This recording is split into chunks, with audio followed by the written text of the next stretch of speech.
Hi అండి. బోనాల పండుగ కోసం మేము మురుకులు చేసుకుంటున్నాం అనమాట.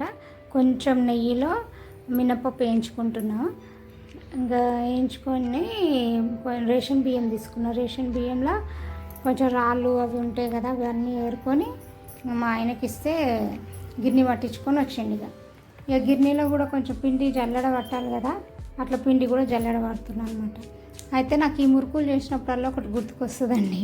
ఏంటో తెలుసా, నేను ఫస్ట్ టైం అనమాట పిండి వంటలు చేయడం. అంటే ఎవ్వరు హెల్ప్ లేకుండా నేను ఒక్కదాన్నే. సో అప్పుడు ఏం చేసిన అంటే, ఇంకా ఇట్లనే పిండి పట్టించుకురమ్మని చెప్పిన మా ఆయనని. సరే అని పట్టించుకొని వచ్చిన తర్వాత కొంచెం పిండి పక్కకు పెట్టి, ఎంతకైనా మంచిదని చెప్పేసి కొంచెం పిండి పక్కకు పెట్టి ఆ పిండిలోనే పసుపు, కారము, ఉప్పు.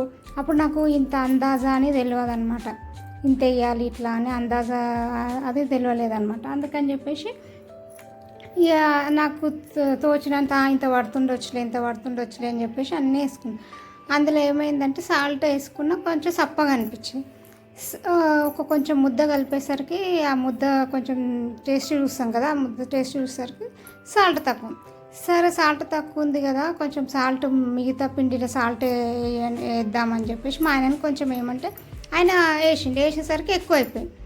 ఆ ముద్ద కలిపేసరికి ఏమైంది, సాల్ట్ ఎక్కువైపోయింది. అంటే కొంచెం పిండి తీసుకొని ముద్ద కట్టుకున్నాను అనమాట. ఆ సాల్ట్ సాల్ట్ ఎక్కువైపోయిందని చెప్పేసి కొంచెం పిండి మిగిలింది కదా, ఆ పిండి కలిపేసిన అనమాట.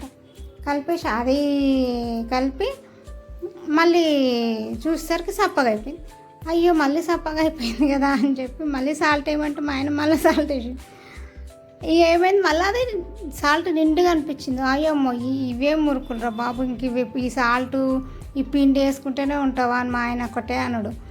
ఏం చేసినామంటే కొంచెం శనగపిండి తీసుకొచ్చి మళ్ళీ అలా కలిపేసి, ఇంక శనగపిండి అలా కలిపి మురుకులు చేసిన అనమాట. ఇంక అప్పుడైతే కొంచెం సక్సెస్ అయ్యింది. కానీ ఇప్పుడు బాగానే చేస్తా, కానీ అది ఎప్పటికి గుర్తుండిపోతుంది అనమాట. మా ఆయన ఎప్పుడు నేను మురుకులు చేసినప్పుడల్లా అది గుర్తు చేస్తాడు. సాల్ట్ వేస్తూ పిండి కలుపుకో, సాల్ట్ వేసుకుంటూ పిండి కలుపుకో అంటుంటాడు అనమాట. అది నాకు ఎప్పటికి గుర్తుండిపోయేది అనమాట. అది ఫస్ట్ టైం చేయడం, అది ఎప్పటికి గుర్తుండిపోయే మురుకుల్లాగా అయిపోయినాయి అనమాట.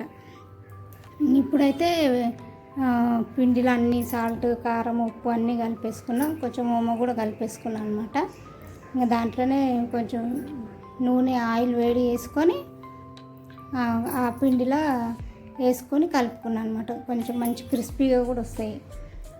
ఇక కొంచెమే పిండి తీసుకుంటే ఇట్లనే కొంచెమే పిండి తీసుకొని కలుపుకుంటూ అట్లా ముద్దలు కలుపుకుంటా మురుకుల పిండిలో అప్పుడు కూడా అట్లనే వేసినమాట. కొంచెమే తీసుకొని మురుకుల పిండి ఇలా వేసి, ఇంకా మురుకుల పిండిలో వేయలే, ఇంకా నయమైంది. ఒట్టి పిండే విసుక్కుంటా కొంచెం టేస్ట్ చూసినా అనమాట. అట్లా అయ్యి అదే ఎప్పటికి గుర్తుండే, అదే చెప్పుకుంటూ నవ్వుకుంటున్నా.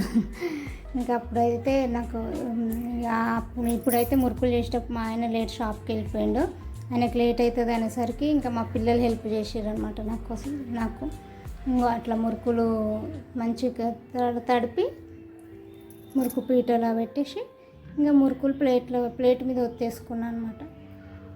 ఇంకా మా పిల్లలు హెల్ప్ చేశారులేండి. ఒకరు పిండి తడిపినారు, ఒకరేమో మురుకులు ఒత్తిచ్చినారు, ఇంకా నేనేమో నూనెలో దేవేసిన అనమాట.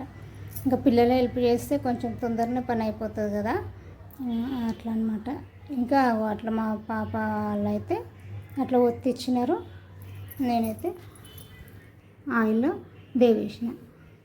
ఇంకా పండగ అన్నప్పుడు కొంచెము పని ఎక్కువనే ఉంటుంది కదా, అట్లా పనులన్నీ వేసుకున్నాము. కానీ ఇంటి వాళ్ళందరూ హెల్ప్ ఉండాలండి పనులన్నీ వేస్తున్నప్పుడు, అప్పుడు మనకు కూడా హ్యాపీగా అనిపిస్తుంది కదా. సో ఇక మురుకులు అయితే నూనెలు వేసి దేవేసుకుంటున్నాము. మురుకులు అయితే రెడీ అయిపోయినాయి. కానీ ఆ మురుకులు గుర్తుకొచ్చినప్పుడల్లా ఆ విషయం గుర్తుకొచ్చి ఒకటే నవ్వుకుంటాం అనమాట. ఓకే అండి, బాయ్.